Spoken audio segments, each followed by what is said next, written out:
flagship cameras but not at the flagship price. That's what these three phones are promising. The Samsung Galaxy S25 FE comes in as the priciest at around 60,000 rupees. Vivo's X200 FE lands at 55,000 rupees with its Zeiss optics, and the Reno 14 Pro is the most affordable at 50,000 rupees while flexing a triple 50 megapixel setup. I put them through the works to see which one actually comes out on top. Let's start with the main cameras. All three phones use 50 megapixel sensors with OIS. Vivo packs a Sony's IMX921, the Reno 14 Pro uses OmniVision's OV50E, and Samsung hasn't revealed exactly which sensor it's using here. Still, the detail is super sharp across all three. The real difference shows up in color tuning. Samsung, which usually pushes saturation, kept things surprisingly natural this time, though shots looked slightly darker. Oppo's color were nicely balanced and felt true to life. Vivo meanwhile went a bit overboard with its colors and struggled with white balance in tricky lighting, which is unusual for the IMX921. For me, this round ends in a tie between Samsung and Reno. Alright, on the ultrawides, Oppo's 50 megapixel and Samsung's 12 megapixel cameras both took solid looking photos. Good detail, nice colors, with Oppo pulling slightly ahead in tricky conditions. Vivo's 8 megapixel though just can't keep up. The images look softer and that weird reddish tint really throws off the overall look. Now, the zoom-ins, where things get really fun.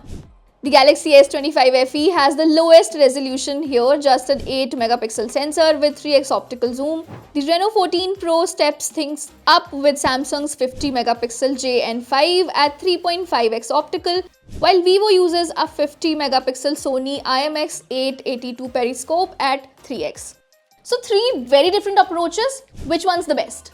At 3x and 3.5x, both Reno and Vivo deliver sharp, detailed shots, with Samsung holding its own but trailing slightly. Color accuracy isn't perfect on any of them, though Vivo comes closest. At 10x, Oppo and Vivo remain surprisingly usable, while Samsung starts to struggle. By 20x, Oppo is still shockingly sharp if you manage to keep your hand steady, while Vivo shows a bit of ghosting.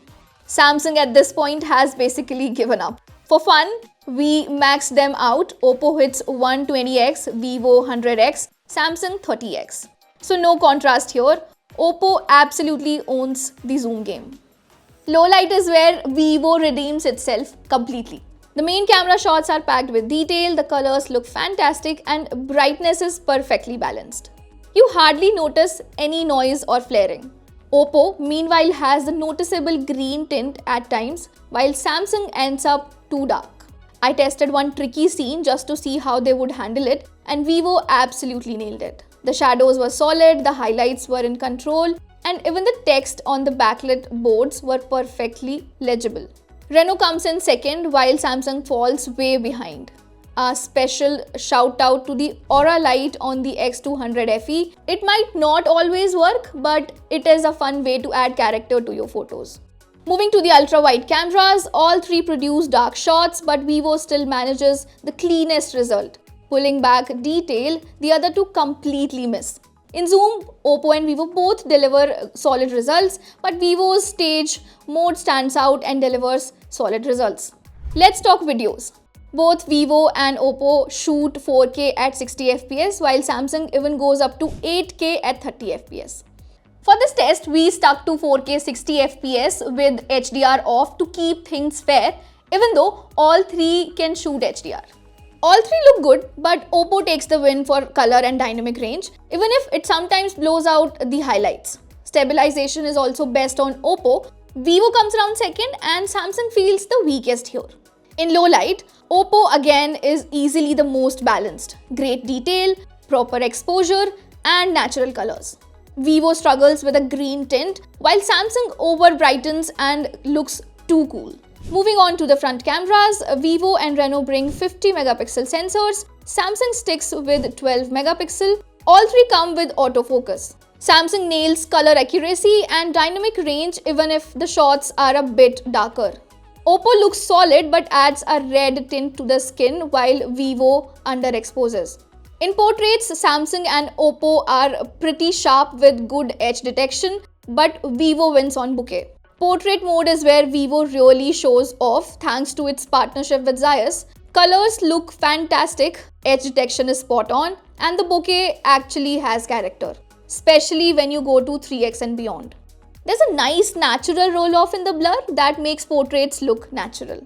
Samsung surprised me here too, but its processing still needs work. In one shot, it completely missed the triangular gap created by the figurine's arm. Little misses like that really show how the algorithm still needs polishing. All three phones handle skin tones really well, though Vivo occasionally added a reddish tint and Oppo stayed consistently warmer. Okay, verdict time. Long story short, Vivo X200 FE takes the win if you care about the portraits and low light. Oppo Reno 14 Pro holds its ground with accurate colors and a surprisingly solid zoom. The Samsung Galaxy S25 FE stays true to its strengths, consistent, reliable and easy to trust. But if I had to crown one, Vivo X200 FE walks away with it. Well, that's our full camera showdown. Let us know in the comment section below which one will you pick. This is it. Keep watching. I will see you in the next one.